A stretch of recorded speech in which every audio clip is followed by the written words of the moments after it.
Yo, what's going on, guys? It's your boy. Welcome back to another video. Today we are going to be talking about a very adult movie that came out this month, very dark and kind of a hard to swallow movie. And I will admit, some of the things that happened in the last 30 minutes, I can't fully process. I don't know exactly what happened and what to think of some of the events that happened towards the end of the movie. And it's a very kind of disturbing film, and it was hard for me to process, hard for me to understand. But I think I'm finally ready to talk about it. Let's talk about May December. Modern movie review. Alrighty, so right off the bat, I want to go ahead and say, for people who do not know, this is a Netflix original movie. It's a very dark drama, and it's based off of a premise of back in the 90s, there was this woman who slept with a 13-year-old boy. She got arrested. She had, years of jail time or whatever, and then when she came back, they still ended up having a relationship. They stayed in the relationship. They had kids together. They grew up. They had a family, and they were a part of this small town, and there's a really weird feeling about this entire town that they're living in. And she's a very well-liked person, is what they're trying to portray her as at the beginning of the movie. And throughout the movie, you obviously figure out more and more people are not a huge fan of her and stuff like that. And there's this actress that's played by Natalie Portman who comes in because she wants to get to know more about this person and their relationship with each other, because they're planning on making a movie about the story of this generation gap in this relationship. And it's a very interesting concept. And let's dive into my thoughts about the movie. Okay, so I think I want to start with talking about the thing that is the most talked about thing about this movie. Charles Melton was really, really good in this. I think that his acting performance in this was really incredible, and it's very interesting seeing a person go from a show that is as bad and as corny as the CW's Riverdale and go from that to his next role being something that he's potentially going to get Oscar nominated for.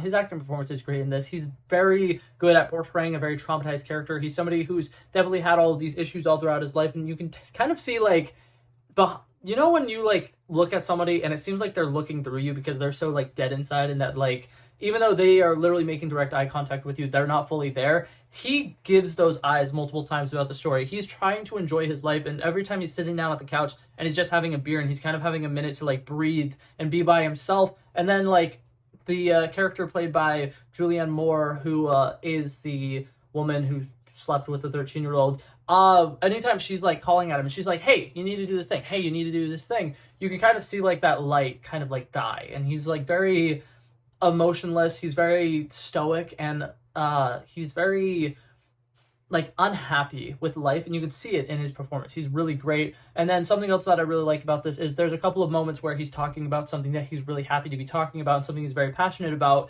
and he always immediately shuts himself down, and he's like, no, it's okay, we don't need to talk about it, I know it's not that interesting. And then Natalie Portman's character would be like, no, I think it's really interesting, and you can see him light up, and you can see that it's something that he's not used to. It's something he's usually all of his interests are pushed to the side immediately, and he doesn't get to share how he feels about things. And it's very interesting that he's kind of feels like he's being seen for the first time in this movie. And I really think that Charles Melton does a brilliant job playing this character, and I think that this character is a very emotional character that I feel like a lot of people are going to be able to resonate with if they've been in toxic relationships. And I definitely can say that I've slightly seen parts of myself in that, with how he felt really depressed, he's very unhopeful, and then on top of that, he's worrying about other people more than he's worrying about himself, which I think is very interesting because he's a father now. Like I said before, he has kids with the woman, and the way that he's now raising these kids, and he's very worried about how they're going to be and how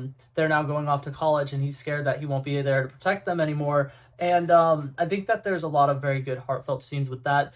There's a scene with him and his son on the rooftop where they're talking together, and the son pulls out a cigarette, starts smoking, and he's like, do you mind if I get one? And he's never smoked before. And it's a very, very emotional sequence that kind of ends with a very, very dark joke where he gets up and he starts to slowly start wobbling towards the bottom of the roof, like he's gonna fall off the roof. And then when his son catches him and grabs him, they look each other in the eyes, and Charles Melton's character says, I just thought it'd be funny if I had to look at my own x-rays.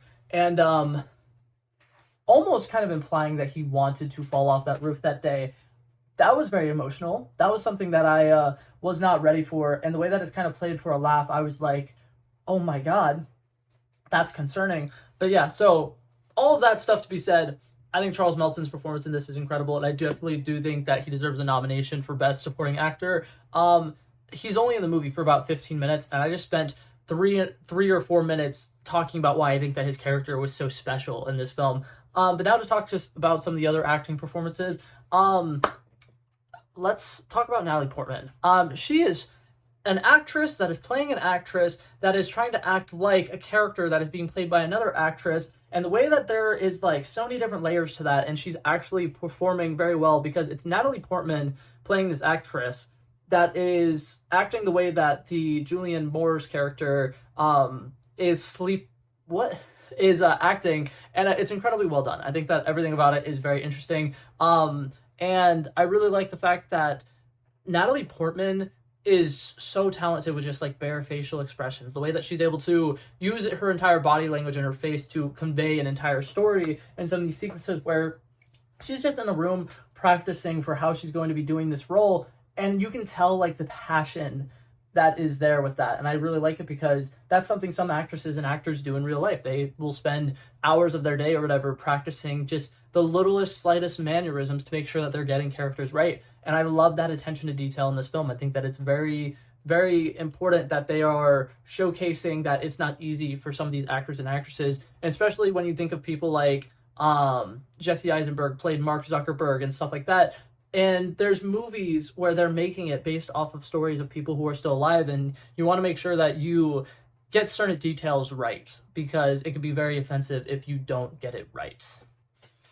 Alrighty, so now that we're on the topic of Natalie Portman's character, though, I do want to have this discussion because I'm a little concerned, and this is where the film kind of lost me a little bit, and I will say this is one of my first times watching a very adult film that is made for very adults, and yeah, I will admit, I low-key needed this spoon-fed for me. I don't know if Natalie Portman's character is a good person or not, and I am very confused because I really wanted to believe she was a good person. You can tell she basically becomes a detective when she comes to this town. She realizes things are off about the main girl in this movie or whatever, and there's a lot of moments where she's, you know, getting really close to her, and she's trying to figure out information about her that she's not necessarily willing to tell people. She goes and has interviews with a bunch of different people who have had a relationship with this woman in the past, and so like it seems that Natalie Portman is wanting to make sure that if this woman was terrible, she'll perform her as a terrible person. And at first you're like, okay, that's admirable. She's a good person. She really wants to do the right thing. She really wants to make sure that this story, if it's going to be told, it's told correctly,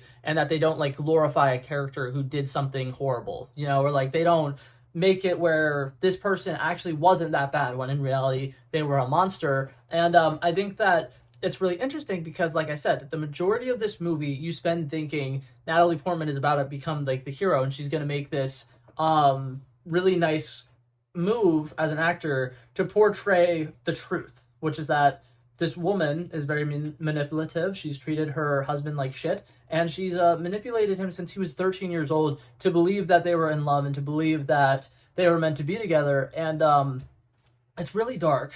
And the thing that confuses me about it is in the last 30 minutes, things kind of start ramping up a little bit. Natalie Portman cheats with Charles Melton's character. They have like an affair, and they have like this really nice love moment. And Charles Melton's character seems like he's happy for one of the first times ever. He's really glad because he's realizing that there's a lot of things that he missed out on life because he fell in love so young, and he's been with this other woman for a really, really long time.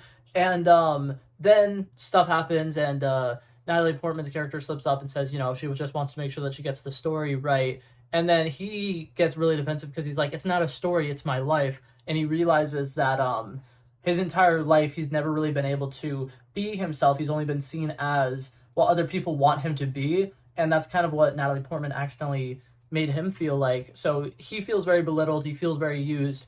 And Natalie Portman's character at first seems really heartbroken about it. She seems like she's really sad, and she's really like, man, I messed this up. I really wanted to, you know, be with this guy. But then later in the movie, when we see her next, she seems to be fully in character, trying to be the bad girl. And now she's like super evil. There's a conversation with her on the phone with the director where they're talking about the people they're casting in this movie. And she's like, yeah, I know that they're all like really 13, but none of them are hot enough. And there's stuff like that. And then the final sequence of the movie... Oh, actually, before I mention the final sequence of the movie, the monologue that Natalie Portman's character gives, it's like a 2-minute long monologue where she's reading out the letter that Charles Melton's character gave her. That was a beautiful monologue. That was incredibly well done, and the way that she like breaks emotionally towards the end of it is very interesting. But back to, I think she's actually a really bad person, is they decided to end this movie with her filming the scene where her and the 13-year-old boy are about to hook up, presumably, and she keeps making them redo the scene and redo the scene and redo the scene. And earlier in the movie, she talked about sex scenes and was talking about how it's really interesting because there's this tension and you have to figure out if you're actually just falling in love or if it's the characters that are falling in love. And I think it's supposed to be implied that Natalie Portman was falling in love with this 13-year-old. And I don't know if I'm right about that. I've seen, I was going to watch a bunch of videos and do a bunch of research, but I didn't want to go into a further rabbit hole and realize that I understood nothing about this movie correctly. But I will say, it kind of ruined the movie. It didn't ruin the movie for me. It changed my outlook on the movie. Because for the most part, I was like, okay, that's really interesting. And then I realized it's kind of real. Because in real life, you kind of are expecting these people to be really good and you're expecting them to be the best people ever, and especially when there's someone who's like an actor who's going to a small town to study for a role. You're like, okay, they're going to be a good person. They're trying to make something that's real. And then you realize sometimes that realism isn't good. And sometimes some actors, like Jared Leto notoriously when he played the Joker, he took acting too far, because there's method acting now, and a lot of people, they will do whatever they can to get into the character. And I think that's Natalie Portman's character. I think she's a method actor who takes things too far. And that was dark. I wasn't ready for that. Another thing I'm confused about, one of the last scenes that we see of the bad girl who's played by Julianne Moore, she's walking around in the woods with a shotgun, and then one of the last lines she says almost kind of makes it seem like she killed someone. So I don't know if she murdered someone or if she just went hunting for like a fox. No idea. And I'm really, really thrown off by that, and I'm confused. And I will admit, everything that happened really specifically with her character was really interesting, because for the most part, there's just this through line that she's a really shitty person and everybody around her sees her as a shitty person. And I was expecting there to be some form of character arc, but there's not. You just figure out why she's a shitty person, and it doesn't try to make you like her, which I really like, because sometimes when they have bad characters like this, they'll try to find like something they could add in towards the end of the movie to make you like the character and make them feel redeemed even though they aren't. And they just let you leave the movie thinking she's a terrible person, which I do like. But yeah, so that was it for this video. Those were all of my thoughts. I think that Charles Melton did do a really good job with this. I think Natalie Portman was also incredible in this movie. And if you haven't seen it and you like dark, more adult movies, you probably would enjoy it. I think that there's a lot to enjoy about it. I think there's some good acting in it. There is some dark comedy in it. Like I said, there's a couple sequences in there where it's like, it's kind of effed up, but it'll make you laugh. And yeah. That being said, my final rating for this movie, I'm going to give it a solid 83 out of 100. Like I said, it lost me a little bit in the end, but I thought it was great leading up to it. So yeah, that being said, that was it for this video, guys. Thank you guys so much for coming by and checking it out. I love and appreciate you guys so much for watching. If you liked it, feel free to like and subscribe, and I'll hopefully see you guys in the next one. Peace out. Bow. Bow, bow. He wanted me to drop a verse, I did this. We planned a day, then we did this. Want to be in love with the girls with the kisses. Don't give a damn, I'll rid this. I like this when I run the distance. I run the 5K, you go ballistics. I want to live within the business. Buy more than what's on the clearances. You're getting big because I know you're a physicist. I want to deny this shit, I'm unlimited.